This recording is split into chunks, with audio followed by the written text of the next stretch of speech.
Hello everyone, welcome to my YouTube channel ख्वाबों के पंख। आज इस वीडियो में हम रामायण की कुछ अनसुनी कहानी के बारे में जानेंगे कि आखिर क्यों दिया था तोते ने माता सीता को राम से वियोग का श्राप। देवताओं और ऋषि मुनियों द्वारा मनुष्य को खुश होकर वरदान देना और क्रोधित होकर उन्हें श्राप दे देना, यह प्रथा हमने सबसे अधिक रामायण काल और महाभारत काल में देखी है। वरदान और श्राप से संबंधित अधिक कथाएं भी हैं, उन्हीं दोनों कालों में हुई है। यह प्रथा आज भी समाज में विद्यमान है। रामायण के हर पन्ने में कोई न कोई ऐसा रहस्य जरूर छुपा हुआ हमें मिलेगा, जहाँ पर हमें कहीं किसी को वरदान दिया गया है, आशीर्वाद दिया गया, और कहीं पर किसी को श्राप दिया गया है। सीता माता को दोबारा वनवास क्यों झेलना पड़ा, उन्हें वन में क्यों जाना पड़ा, ये एक बहुत बड़ा रहस्य है।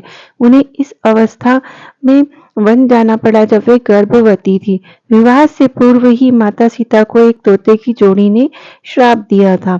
माता सीता मिथिला नरेश राजा जनक की पुत्री थी। सीता बचपन में एक दिन अपनी सहेलियों के साथ बगीचे में खेल रही थी। खेलते खेलते उन्हें एक पेड़ पर तोते का जोड़ा दिखाई दिया। वे दोनों आपस में बात कर रहे थे कि इस पृथ्वी पर सिर्फ राम नाम ही होगा और राम नाम का ही राज होगा, जो कि पूर्ण रूप से अपने प्रजा के लिए समर्पित रहेंगे। यह सुनते ही सीता माता का ध्यान उस तरफ गया और सीता उनकी बातों को बड़े ही ध्यान से सुनने लगी। माता तोता बोली कि राम की पत्नी का नाम सीता होगा, जो अत्यंत सुंदर और सुशील होगी। तुम्हें पता है कि वह कन्या कौन होगी? नर बोला, मुझे नहीं मालूम। इस पर मादा तोता बोली कि मुझे पता है, वह जनक की पुत्री सीता होगी। सीता ने उन दोनों की बात सुन ली और यह सुनने के लिए वह और उत्सुक हो गई कि इसके आगे वह क्या बोलेंगी, तो वह और ज्यादा ध्यान लगाकर सुनने लगी। आगे की बात को जानने के लिए उन्होंने उन दोनों तोतों को पकड़कर बंदी बना लिया और सीता उन्हें अपने साथ राजमहल ले आई।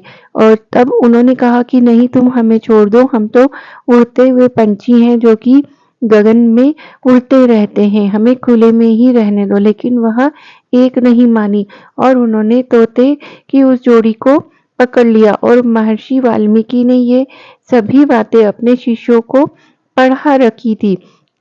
इस पर सबसे पहले सीता ने मादा तोते से पूछा कि तुम्हें इसके बारे में कैसे पता है? तो उन्होंने कहा कि मैंने महर्षि वाल्मीकि के आश्रम में ही हम रहते हैं, इसलिए हमने उनकी सारी ये बातें सुनी हुई हैं। सीता जी ने कहा, तुम दोनों ने जिस जनक की पुत्री के विषय में बात की है, वह सीता मैं ही हूँ। तुम्हारी बातें मुझे बहुत अच्छी लग रही हैं और मैं तुमसे और ज्यादा इनके बारे में जानना चाहती हूँ।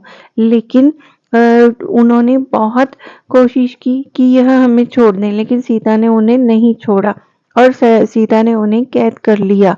कैद करने पर नर तोते को स्वतंत्र कर दिया और मादा तोती को बंदी बना लिया।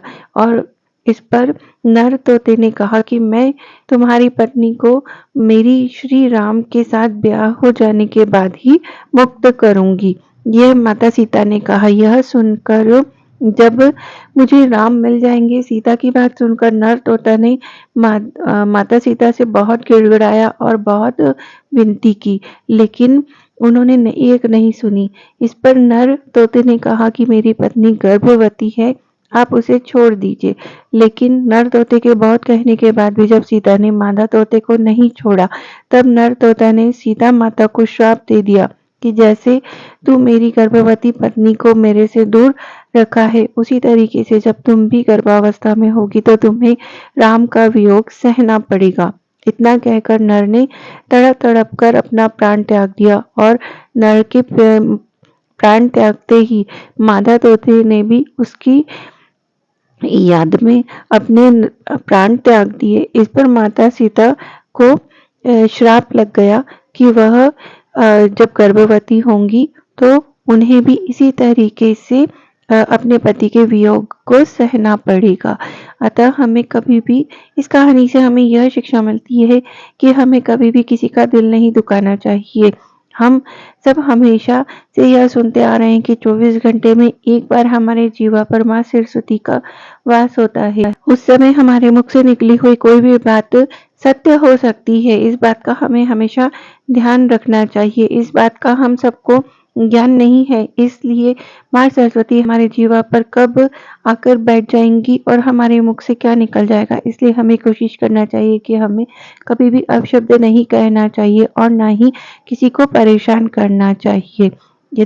यदि आपको यह कहानी अच्छी लगी हो तो इसी तरीके की कहानी और इसी तरीके के अच्छे वीडियोस के लिए मेरे चैनल को जल्दी से सब्सक्राइब कर दीजिए और साथ में बेल आइकन को भी प्रेस कर लीजिए ताकि आने वाले वीडियोस का नोटिफिकेशन आपको मिलता रहे। धन्यवाद।